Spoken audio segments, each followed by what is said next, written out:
Hi guys, what's up? Welcome back to the channel. A little different video than normal. We're hooking up this massive trailer to my 1500 Chevy. It's a 2021 with a 5.3 8-speed trans.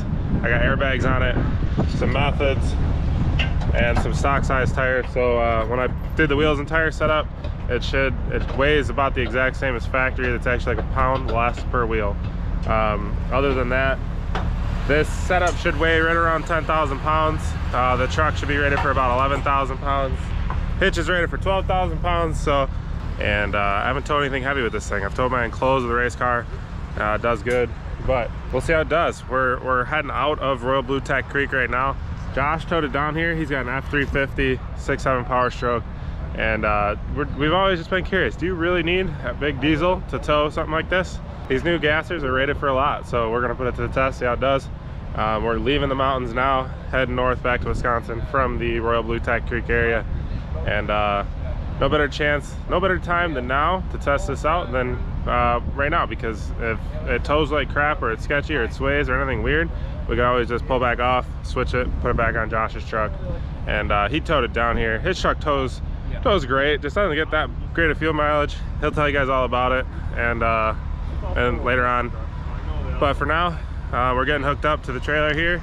Got the X3, the Talon, and Josh's Turbo S. Rest in peace. And we're about to hit the road, so we'll see how it goes.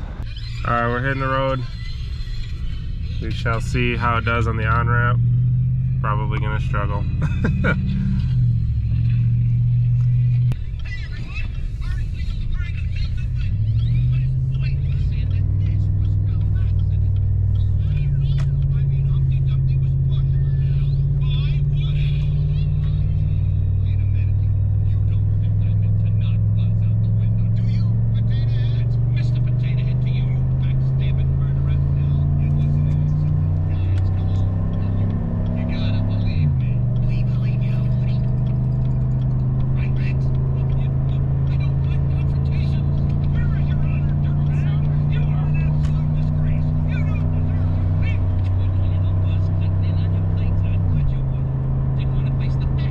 Doesn't feel too bad yet. I'm not floored or anything. I'm not trying to beat the crap out of it. Just getting her up to speed. Going about 62. Going up a grade already. So it's not too bad. We'll see how it goes. So it's holding 60 going up this mountain. We've been going up for a little bit now.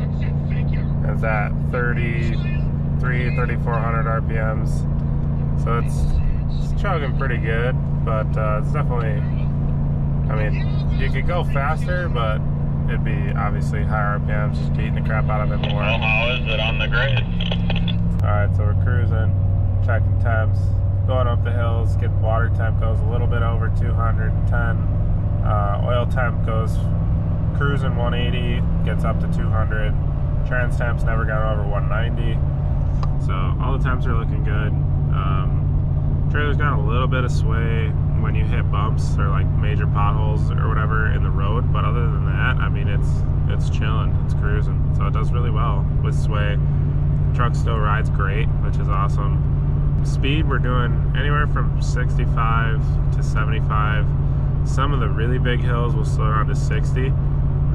It could hold faster, but obviously it'd be screaming 5,000 RPMs, which I'm not exactly in a race. So like, we got to keep that stuff in mind, and we definitely want to be as honest as we can with you guys, because I mean, some of you guys might switch trucks. I mean, you know, based on these videos, we just want to be honest. We've always been curious ourselves. That's why we're doing this test. That's why we're making this video, you know. But like, for example, we're going 76 up this hill. It's not a major hill. It's just your typical Kentucky, Tennessee hills. Nothing gnarly. It's not a mountain.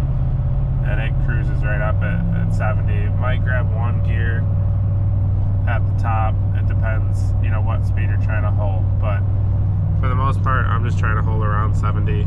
And the big mountains, I'll throw cruise control off, and I will just drive it with my foot and it definitely doesn't downshift as much, because it's like you go down the hill with cruise control on, and it will,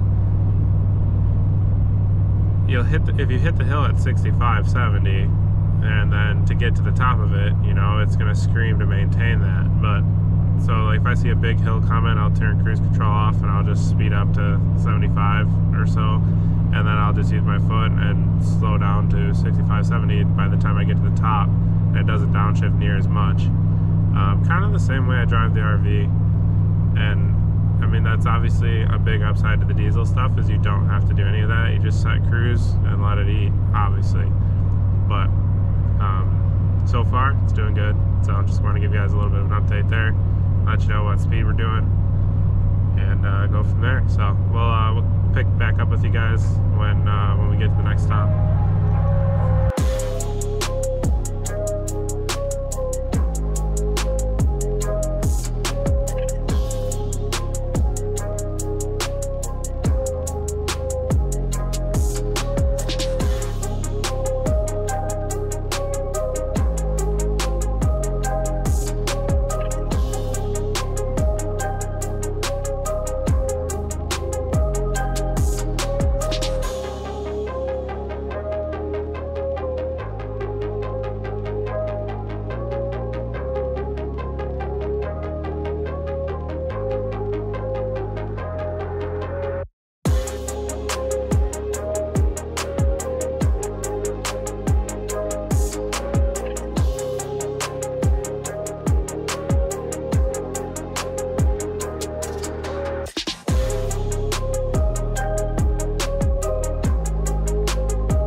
So we made it to the greatest gas station of all times, the old Buc-ee's.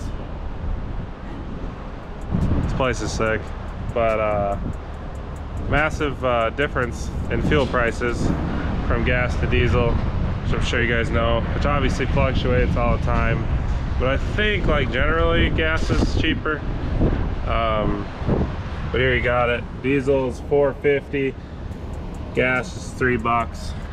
So $1.50 a gallon difference between the two, which obviously makes up for quite a bit of mile per gallon. I don't know the math behind that, but truck's doing great so far. We've driven the first 107 miles. We could have kept going, or I wasn't out of gas or anything like that, but we passed Buc-ee's. It's the one and only Buc-ee's that we go through on our way from Tennessee to Wisconsin. So we're gonna see what it did, actual mileage, hand calculated, and go from there. All right, so my trip says we drove 106 miles, took 11.5 gallons. I filled it up when we hooked up to the truck, and I got 9.3 miles of the gallon. Truck says it's getting 9.2, so my gauge is really accurate.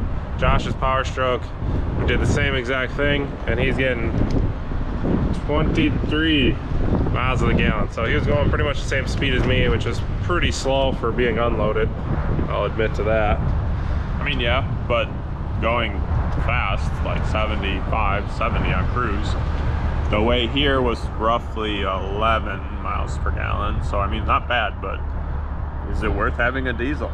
So he was loaded with this same exact setup on the way here, getting 11-ish. About 11. I didn't hand calculate it yet. I have the receipts, but it's roughly that. So at the end of this video, we'll update exactly. He's going to hand calculate because his speedometer is off, because he typically does run 35s with 22s. My speedometer is dead on though, because my wheels and tires weigh the same as factory, they're same size. But so far doing great. 9.3 miles a gallon. Honestly, in my opinion, that's really good considering the stretch from Tennessee to where we are in Kentucky now was pretty freaking hilly, pretty gnarly, lots of downshifts, etc. So it definitely gets a lot flatter as we head north back towards Wisconsin. That was probably the roughest stretch of our 9-hour drive, was the last hour and a half. So if I can get up into the double digits with a gasser towing 10,000 pounds, I mean, that's pretty damn good in my opinion. You guys make your own opinions, we're just here laying out the facts. One more thing I want to mention is on my drive down, I was unloaded. Granted, I was going like 80 to 85 with no trailer, and I got about 17 to 18 miles per gallon. So pretty similar. I think the diesel would get a couple more miles a gallon. He's obviously going 65 to 70 following me. So, you know, if he was going another 10 mile an hour faster, he'd get a little bit worse. So probably around the 20 mile per gallon range, if I had to guess. And I was around 17 to 18. So diesel was a little bit better mileage unloaded, as expected. But diesel fuel, like I've said, $1.50 more per gallon than the gas truck. So just want to let you guys know.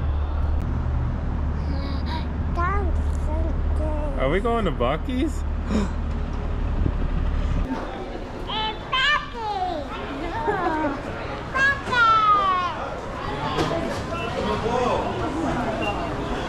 If you guys haven't been to a Buc-ee's, you're sleeping. This place is sick.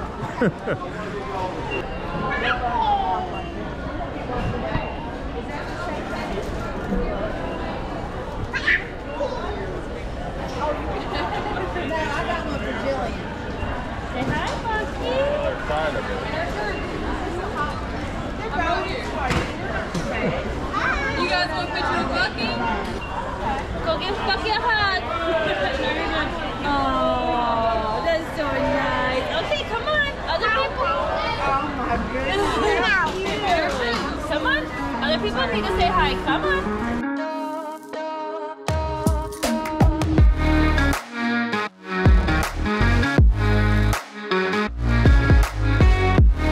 Stopped at our second stop. We went 200 miles, filled up the truck. It took 21.8 gallons, so that equates to 9.2 miles of the gallon. Last time we filled up was 9.3, so pretty consistent there, staying the same. Cruising about 65 is what I have it set to, but we're now in Indiana and we've got some decent wind, so I mean nothing crazy, but there is some wind. So I think if there was no wind, it would be a little bit better since we're flatter now, but there's wind. There's usually always wind, so it kind of just is what it is. But I might bump it up to 70 for this next 100 or 200 miles or whatever, however far we drive. We've got a 1-year-old with us, so obviously we're driving a little bit less per stop just to keep her happy and whatnot. But alright, so we're gonna hit the road. I'm gonna bump up the speed to about 70 this time. I've had the cruise control set at 65, and when I see big hills coming, I might bump it up to 70 once in a while. But now that we're in Indiana, not too much of those big mountains. But we're gonna hit cruise at 70 and see what it drops to now. So I'm sure it'll drop a little bit, hopefully just a little bit, and then that's still pretty good in my opinion. But if it drops a lot, then I'll probably go back to 65, but I'll let you guys know.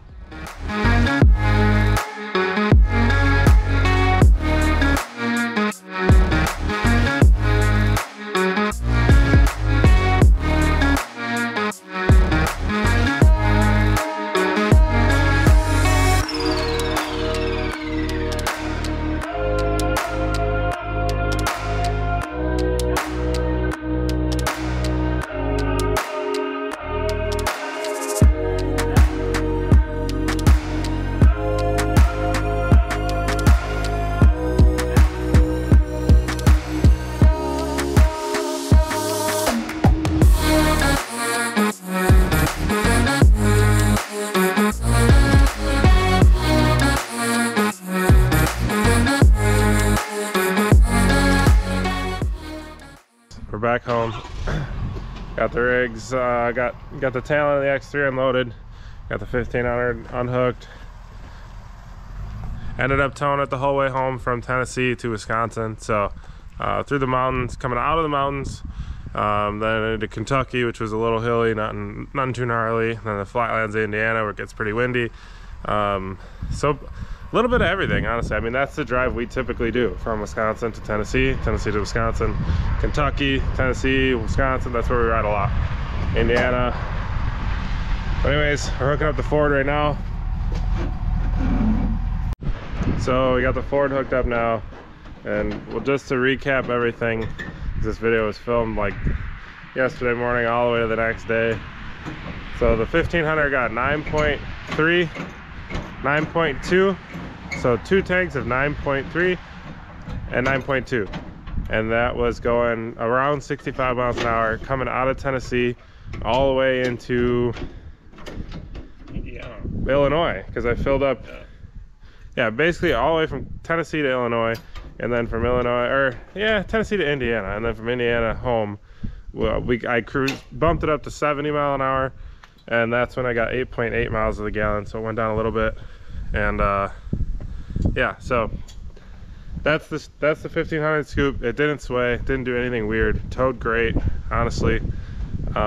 Yes, it downshifts here and there, but I mean, it's getting good gas mileage, so I don't really care what it does for downshifts and things like that. So and then so unloaded with the 1500 on my way down, I got 17 to 18 miles a gallon, and I was going about 80-85, so I was cruising pretty good going down.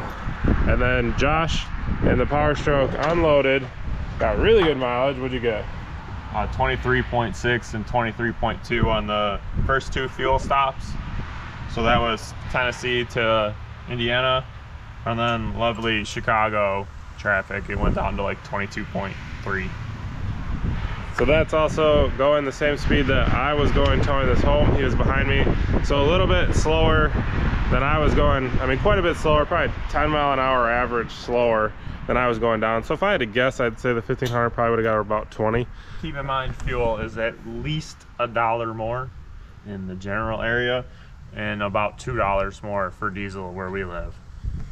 Yeah, so I mean, that definitely plays into it, but it's hard to use that because like that varies so much. It's not always like that, right? What do you mean? We had a stop where you paid $3.99 and I paid $5.99. Yeah. For what? Yeah, I know, it's crazy.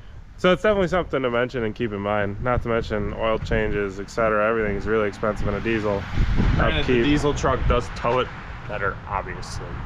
Yeah, it basically boils down to, do you need to tow massive stuff that you need one of these trucks, or if you're just trying to tow 10,000 pounds or less, then maybe this video helps you out, helps your decision. I mean, I've got a fully loaded 1500 with every single option. The thing damn near drives itself, and then there's a pretty basic 6.7 powerstroke, and they're basically the same price. I mean, so it's like you can get fully loaded of that gasser, or you could get basic.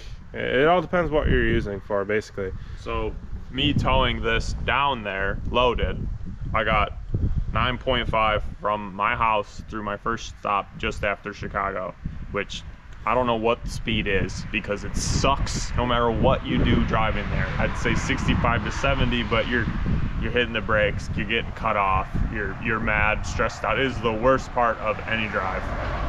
From that next stop though, it's still heavily populated from Indiana to Indianapolis, which I got 9.55, so a little better.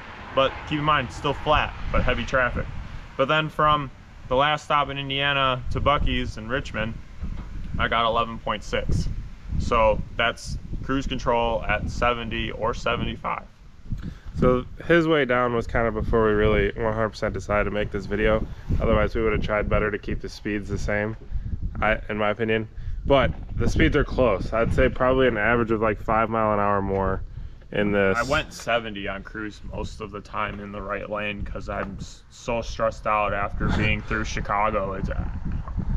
People drive like idiots in Chicagoland area, so. When you got a big trailer and the lane's as wide as the trailer and it's a wall on your side, and you got some guy in a freaking Spark and he's got 2 cars in his one lane, but he has to drive on my lane, like it's terrible. The roads are off camber. It's more stressful driving this setup through Chicago area than it is hitting the dumbest climbs I can possibly hit. So basically recap that, why do we live here? Nobody knows. Yeah. We were born here and here we are. We don't live in Chicago, we live in southern Wisconsin, but we got to drive through that hole to get anywhere, basically. Pretty much everywhere. So then to carry on this, the truck's on stock wheels. It is emissions compliant tuned. We went to Alabama Hawk Pride, I don't know, 3 weeks ago, and I was going 75, maybe got 9 miles per gallon, and then going 80 and got between 7 to 9 depending on the hills. But you also had your other wheels. Yeah, I was on 35s and 22s, which each wheel entire rotating mass was 40 pounds heavier than stock. So I did gain some fuel economy going this way, but this way also is hilly, and to go to Hawk Cry from us is straight through Illinois, which is flatter than flat, nothing but cornfields. And I mean, I would expect to see a bigger gain going that direction, honestly, but my truck also has 331 gearing, so I'm sure that doesn't help the fuel economy for towing. But while I was unloaded, which I mean most of the time I drive is unloaded anyway, it's probably better. Yeah, and to add on that, I'm not positive on my axle ratio, so I'm not sure the axle ratio in my truck. I'd have to like run the VIN or something to find that out. But I'm sure it's got a highway gear in it. I don't think it's a max tow or anything like that, so I believe it's rated for right around 11,000 pounds. Other than that, if you guys are curious on more specs on this trailer, which I'm sure there's gonna be some comments, we've got a whole video on that, just a couple videos back, probably like 5 or 10 videos back. But it is a 36-foot bumper pull. Tow's great, honestly, but there's more info in that video. I think my truck sways with it more than yours. That seems hard to believe. But we were talking about wheels and tires. I wanted to mention Josh is on his stock setup, and my methods with these Nitto tires are basically the same weight as a stock wheel and tire off of this truck. Not basically. So it should be around, basically should be the same setup. Like I shouldn't be hurt any with those wheels and tires. That's why I did a light method like that. I wanted to keep the truck's capability near factory. Yeah, because when we saw the dramatic drop in fuel economy, towing capability, everything with my truck, because of the wheels and tires, it made us really think, man, being Brodozer is really that cool? Is it? It made Sometimes. my truck, it isn't through Chicago, I'll tell you that much. And just wander all over the road because it's 12 wide wheel. Yeah, so I mean that's pretty much all I got. Are you good? No. I think so. I think we covered everything. I'm buying a gasser. Oh no. But I will say, if you guys like this video, we got a whole video kind of talking about how that thing does towing. It's a V10 gas RV Class C. We tow some heavy with that thing too, so we've made some videos on that. Thanks for watching. Hit that subscribe button. We'll see you on the next one.